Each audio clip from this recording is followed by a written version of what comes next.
Welcome Welcome to Shadeinthecity. I'm Treese. It's Nose. And today we are getting back into Put a Ring on It. And I'm excited, guys. Unfortunately, I have not poured my glass of wine yet. It's still a little early in the day. So I am now sipping on my orange high C, but I'll get there before the end of the episode. I promise you that. So anyway, look, you ain't got nothing either. So either way, let's get into it and let's get shady. Maybe we'll do some snacks. You're stupid.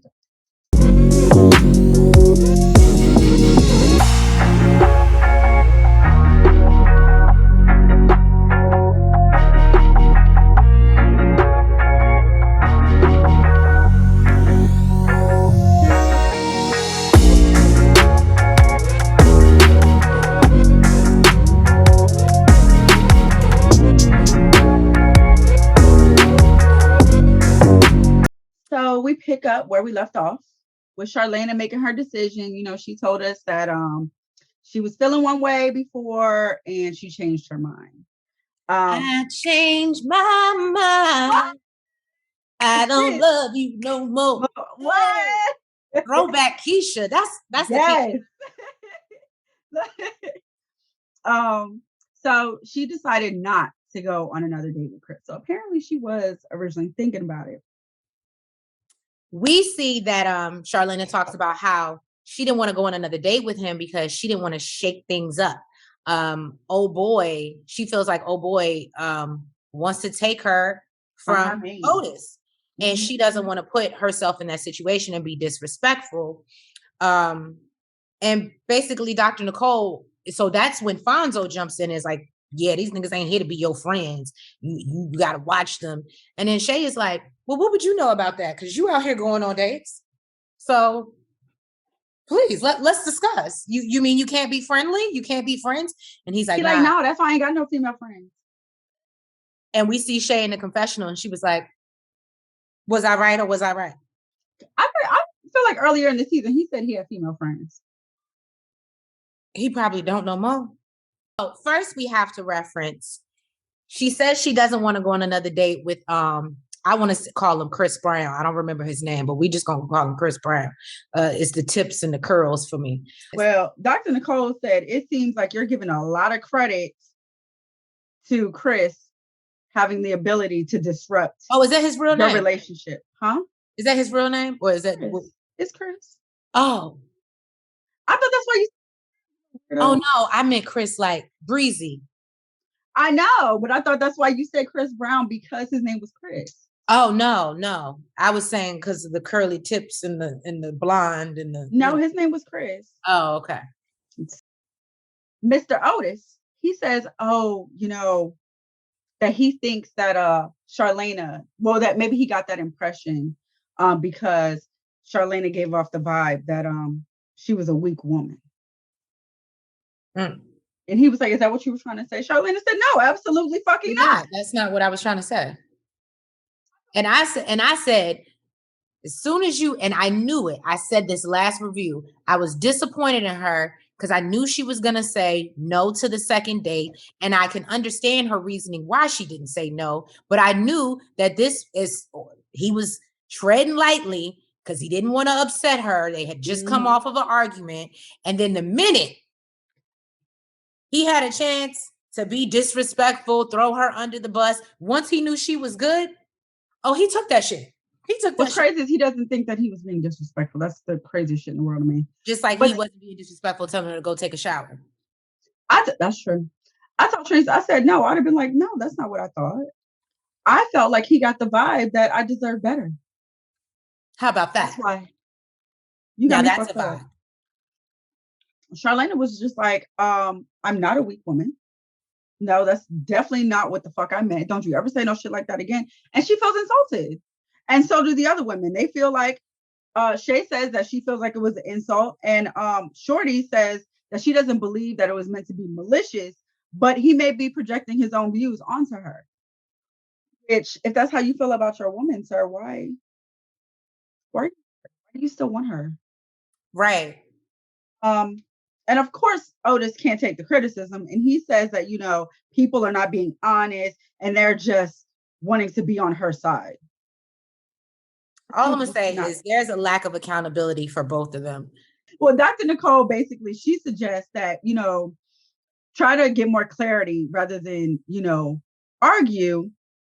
Like start by saying what I heard was.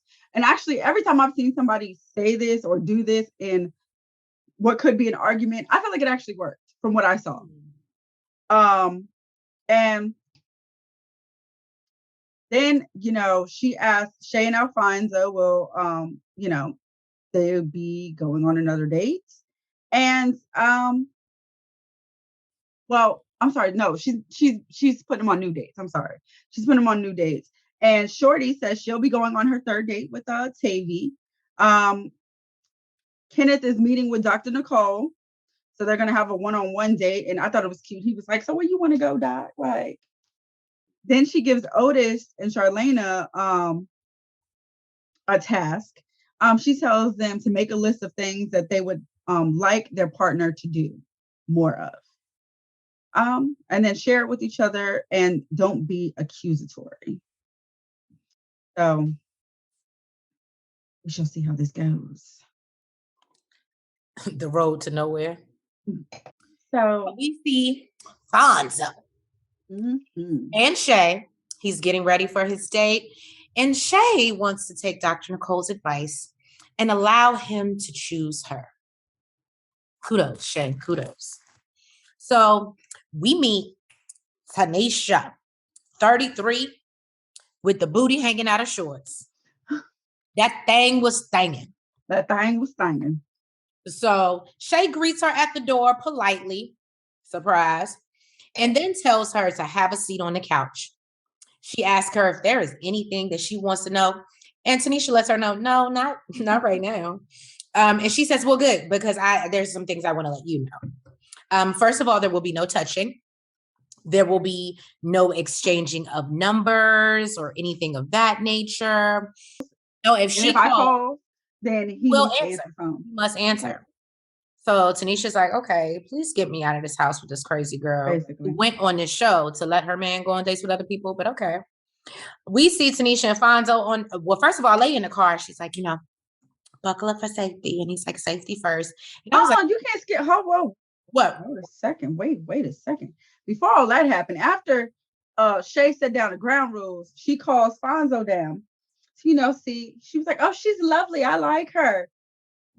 Soon as she said that, and Fonzo about to leave out the door with this woman, Tanisha get up to leave, and all she see is ass cheeks hanging out. And she's like, hold up, like this little mama about to go. She was like, she can't be going, man, looking like this with her booty cheeks hanging out. So we learned that Tanisha has a daughter, and she is a Scorpio, and that she has a birthday coming up. We also learned that Fonzo is a Scorpio, and I think his birthday was like the next day, the next week, yeah, or something like that. So she lets us know that they are going to a sushi making class, which after I saw it, I was like, are you really making the sushi or are you just rolling it? I think they're just rolling. They're putting it together. Like they're putting it together and rolling it. Yeah. So she said that Fonzo's height and his bald head is very attractive to her. I said, oh, okay. And then as they're rolling sushi, and she's like, oh, do you want to feed me? He's like, no, I'm not doing that. I'm not, no. He's like, there's rules. And he's like, that's part of the rules. And I'm trying to abide by him. And then she was like, oh, you scared? And he was like, no. He was like, I want to live. I want to live. Mm-hmm. And I'm glad that he realizes that she's crazy. Fonzo says that he likes ladies that are natural. And I was thinking to myself when I saw this scene, I said, I'm pretty sure Shay has had work done. And I think he even says, like, I don't mind a little work done. But based on the booty shots alone that they do of Shay, I'm going to say that she had work done. Now, however, Miss Thang over here, Tanisha, the way that thing was thanging in them shorts. The cheeks hanging out. Right. The way it was moving. And I have to believe that might be natural. Mm-hmm. So I was like, oh, are we taking a little dig at Shay? starts to talk about, he asked her what she thinks about blending families. Mm-hmm. And she said that she's done it. It's important. She said it's important. And she said her baby daddy has another baby mama and they're actually pretty cool. Mm-hmm. And I was like, okay. He explains how he messed up and did everything separate. And now that he wants them to blend, he realizes he fucked up because he kept them separate. Mm-hmm.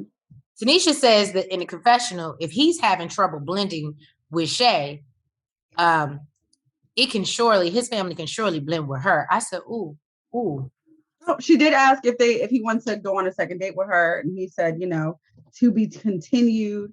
And she feels like they have great chemistry. So I actually felt like they did too. Out of everybody that Fonzo has been out with, and we didn't see that many, I definitely think this is the one. This is the one that's going to be the problem. So we get into Otis and Charlena, and they're working on their lists. Charlena is ready to share, and the first thing she brings up is quality time. She says she's missing that, and she wants more of that from him. And immediately, Otis kind of like interrupts her, like, like he spent enough time, so much time together, and it's quality. And she says the time that they spend together is not quality. Scrolling through IG, texting your friends, and being in group chats is not quality time. And I get it. But then, of course, Mr. Tit for Tat comes back with, well, when we sitting in the bed at midnight and we could be talking, you scrolling through IG is not quality as well. She's like, oh, okay, so you being petty. It's my time to share. And you just want to go for what the fuck I said. You want to be petty. And he doesn't feel like, what'd you say? Tit for tat, I think is what they refer to it as. Yes. She did use the term petty, but is Otis wrong? Does he have issues? Absolutely. But Charlena act like her don't stink, ain't nothing wrong with her. Is my issue. She can't take accountability for her shit that may be wrong with her. I mean, I don't know. If I'm telling you I want to spend quality time with you and you tell me, okay, let's do it. And you specifically make a time to spend quality time with me, but the whole time you're on your phone, I'm going to feel like this time is not quality. Now, if we're going to bed and I'm in bed and you don't tell me that you have an issue about it, I'm going to feel like it's okay. So I'm going to scroll through my phone until I fall asleep because I know it's some shit that I do. But if you make an issue about it, you're like, you know what? I feel like the time that we go to bed, we could be having conversations, having real conversations rather than you scrolling through your phone. Then I feel like it's genuine versus you just trying to go tit for tat with me. They're not getting anywhere. So she moves on to her next issue, which is words of encouragement. She says she feels like, she hears more criticism, constructive criticism, more than she hears the good things. And of course, he has something to rebuttal that and says, oh, well, I feel like you're doing the same. Like, I feel like you do the same thing. And I think that's her issue. You're just rebuttaling what I'm saying. You're not telling me your genuine issues. That's true. Being open and telling you what I actually wrote down and what came to my mind versus you going off of your page and what came to your mind. You're just rebuttaling what I said. Okay, but in my defense, this is the same person that from the moment she went on her first date, she knew this motherfucker was going to be petty. She knows she's with a petty motherfucker. But they're trying to grow and get out of that. I get what she's trying to grow. Mm-hmm. But if sometime that other branch ain't growing, what you got to cut, it's going to pull you down. Well, then we get into Tavi and Shorty. Right. Taking her salsa dancing. She out here do it like it's my birthday, baby. Right, baby. So that they can get a little closer. And Tavi, he needs to lead. He's leading Shorty, and it's super duper cute. It's super cute because she's actually following. She said, "I'm a bad." She starts off with being like, "I'm not the best dancer," and for some reason, I can kind of see that. And then she's like, "And I'm not a good follower." And I noticed she did and I'm not a good follower either, especially when trust me, I be over here trying to spin niggas around and they be like, no, that's my job. Let me spin you. So I get it. And so she does a great job of following. And I said, you know what? When you are in a space, in a place where you feel comfortable to let him lead and you can just live in your feminine energy. Mm-hmm. I said, and I feel like that's exactly what you saw. Like she let her guard down and just followed his lead. And I was like, that's super dope. But I get it. I get it. She's used to being a leader in everything else, except probably the bedroom, because Kenneth is clearly dicking her down. But she said she really can't stop smiling, and it is seriously like it's a vibe right now. Shorty says Tavi took her out of her comfort zone today, and she realized like she likes that. She likes to be taken out of her comfort zone as long as it's with someone who makes her feel good while she's doing it. So they had a great time salsa dancing, and then it looked like maybe they went out to a restaurant. And she's super excited. he hits her with the "What are we doing?" conversation. Like it's been 3 dates. So what are we doing? And she actually said it. She was like, "Oh, so like it's time for this conversation now." And she said she's like at a crossroads. Tavi again. She said she said she's at a crossroads. She feels like, I guess I'm assuming she met Kenneth. I think she said like they're making a lot of progress. But she doesn't know if it's enough to get them to the end of this. But she does say Tavi is a vibe. And honestly, she's like, I feel like if we go out on another date, at this point, it would be cheating. I should have cheated. Well, we felt like he should call today, huh? All right. Dr. Nicole goes to visit Kenneth at the house. Cheap date. So Kenneth, you know, he says that Shorty basically hits below the belt. I think the reason why she does it is because she wants change. Right? And one thing that I know my bishop always used to say is, if you want to see a change in your man, you encourage him. You don't beat him down, because he's a man and he will rebel. But if I gave you a year to make these changes and you're still not doing it. Now, granted, that's on me to make a different choice. Mm-hmm. So I get what you're saying. Trust me, she's not innocent. But I think the issue is the way she says it. Because she does, it's not like she even thinks about what she's saying before she says it. She doesn't try to say it in a nice, respectful way. And I don't know if she has in the past, but right now you're on national TV, and it really only makes you look worse because you've been dealing with it for this long. Right. And you're clearly disgusted by it. You're not stuck. You don't have kids. So it really makes you look like a dumbass for still being there and showing him that you're disgusted with what the hell is going on, but you haven't made any changes. That's another thing I was told. I mean, that's insanity. That's true. Doing the same things, expecting different results. So, but yeah, so no, he don't like the way Shorty beats on him, or I said beats on him like she's abusing him. I'm sorry, y'all. You never know. He said she a firecracker. And he often says that the way, basically based on the way that she talks to him and the fact that he takes it, he's wondering if he lost himself. Mm-hmm. And I can somewhat agree with that. So I'm like, okay, Kenneth. He said he is always constantly thinking about her and how to make her happy. And so it's like, it's sweet, but then at the same time, you have so much work to do on you. I think that's what the real issue is. Mm-hmm. This ain't gonna work. I like that Dr. Nicole said that like they have toxic patterns, and that he co-created this. That this is he's the co-creator in their dysfunction. Exactly. That this is not just all her.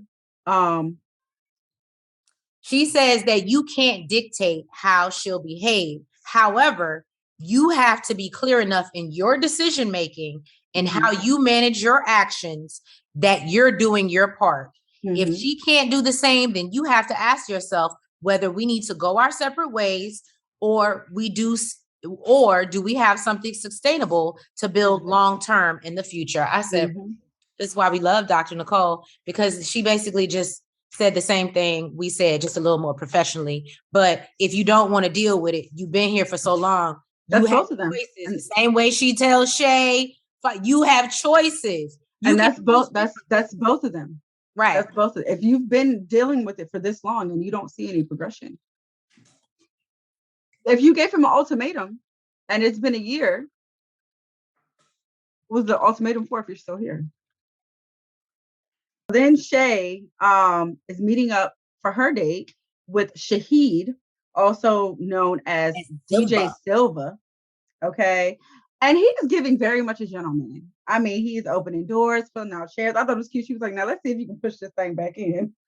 Live with all that ass. Oh, that okay. We learned he is from Detroit, y'all, but reps the A. Mm-hmm.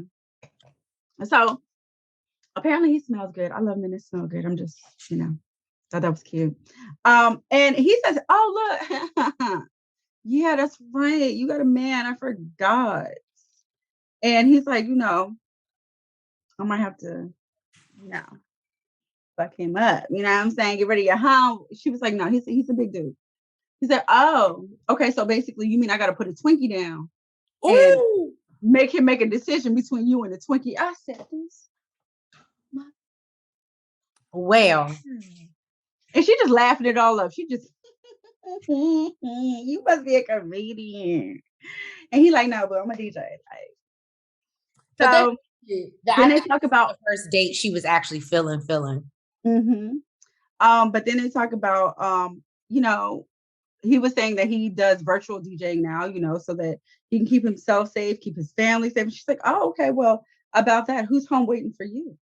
Right. Like, well, I have a 1-year-old, and she wants to know about his co-parenting situation. And he's like, oh, I mean, like, as long as I communicate what the hell is going on with my child's mother and, it's open, clear communication, everyone is comfortable. And that's the way it's supposed to be. And Shay tells him that, this situation that they're referring to mirrors what she's going through right now. And he's like, oh, well, I mean, it's simple. It's just a simple conversation. Otherwise, what do you have to hide? And see, I don't got shit to hide. I said, DJ Silva over here throwing shots and they're picking the motherfuckers up. She's just like, oh, Jesus. So Silva tells Shay, like, he's playing a game because any man is going to fix that. They're going to get that shit right. They're going to get their family in order. And she's like, man, I don't want to hear this shit no more. She don't want to hear the truth, y'all. Right. She don't want to hear the truth. But clearly he gave her some food for thought.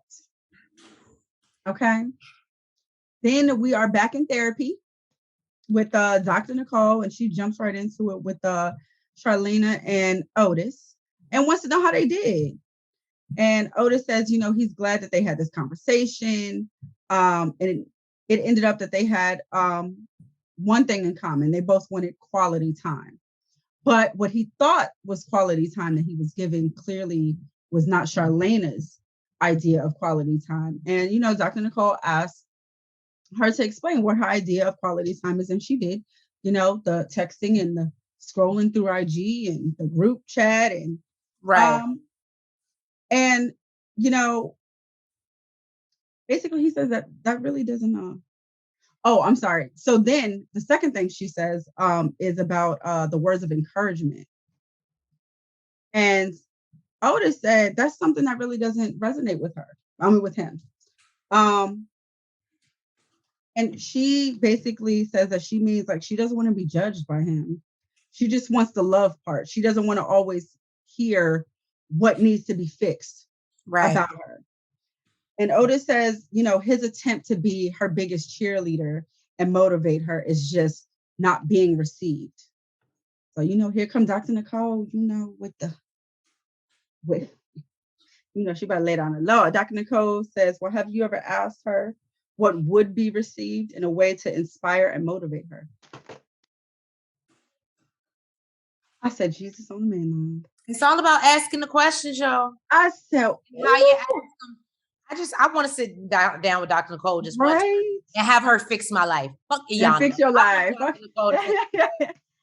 And of course, we know Otis. He said no. So Dr. Nicole says, that's your partner. You don't need to live in mystery. Ask the questions. Otis in the confessional, he says that, he feels that maybe he could have approached the assignment this week differently and taken whatever she said like as something real versus he could have listened something to her that he didn't believe and really thought about it.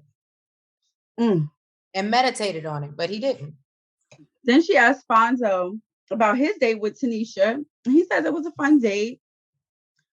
Shay let her sit on the couch real fast. Like, it was totally different. Like, she's actually picking up what Dr. Nicole is putting down. Right. Okay. And Dr. Nicole was like, whoa, hold up.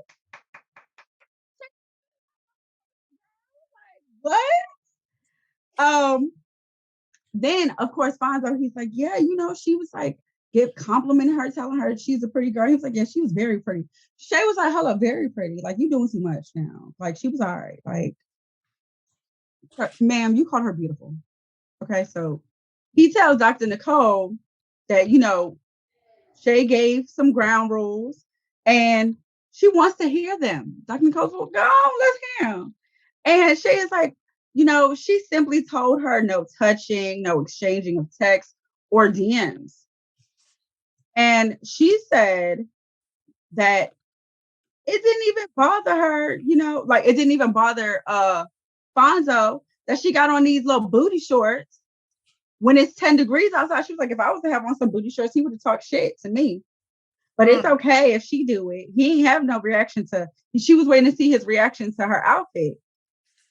And Dr. Nicole about to set her ass straight. She's like, the objective is to let your partner learn and see how your partner manages themselves. Right. She says the goal is to let him make his own rules and see how he engages with other women. And Shay is like, hold up. Like, you got to give me some credit for my progress, okay? Because you said, like, I can take baby steps, okay? Like, Dr. Nicole's like, no, ma'am. You don't want to say baby steps. I said steps, okay? Like, bitch, get there, okay? And Dr. Nicole just basically says, the objective is to let your partner learn and see how your partner manages themselves. Like, there's no need for that. He can set his own rules. Bitch, basically, he don't need a babysitter. Okay. And then she asked about Shay's date. And she says he was low-key a comedian. She thought he was funny as hell. She also thought his values were like amazing as far as his children. Then she gets into the conversation she had with him and lets them both know that basically said Fonzo was playing games. And Fonzo feeling some type of way. He feeling some type of way, like he in a confessional, like, I don't like this dude getting in her ear and da-da-da-da-da. Don't give him no space on me. You left the door open and then you mad that another nigga walked through it. Exactly.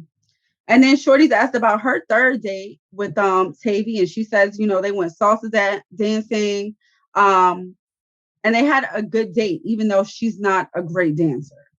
And she realized that she let him take the lead, and she realized that like she likes that, like she's cool with that, and she believes that Kenneth doesn't have the desire to do the same, or is in the same space to know how.